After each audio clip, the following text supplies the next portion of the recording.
So here we are on the floor miking a bass speaker cabinet, and the question is, where do we put the mic? A lot of opinions on this.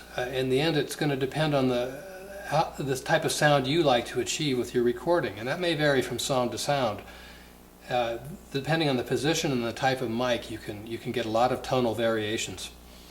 In this case, it's the classic position. It's the microphone positioned at a 90 degree angle perpendicular to the front of the cab.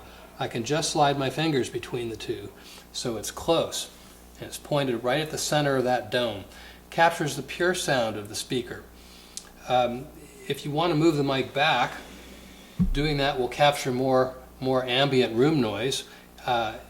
This has been done to extremes with great effectiveness, as much as 6, 12, 15 feet away. By then you're getting a real tubby sound to the bass tone, but it's worth a try if you like that kind of sound, the Sgt. Pepper type sound. Really, most of your recording will be quite effective close in though. If you want, you can move the mic over just a little bit so that it's pointed at the edge of the cone in the center, the dome, and where the cone itself begins. What this does is it lets the high frequencies zip past the mic and accentuates more of the lows. It's a good position too if you want to use a condenser microphone, since there's less of sound pressure at that particular point. If you do use a condenser though, be sure to press that pre-attenuation pad to protect the mic from the loud noise.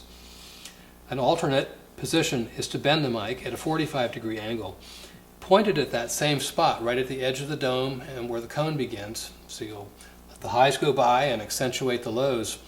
But here you've freed up space over on this side of the speaker so that you could add a second microphone, maybe a condenser microphone, and this gives you great flexibility when you're doing your final mix, because you can actually combine portions of channels, like the dynamic mic here, maybe a condenser mic, and your DI signal as well. Very effective. You can get some great tone that way.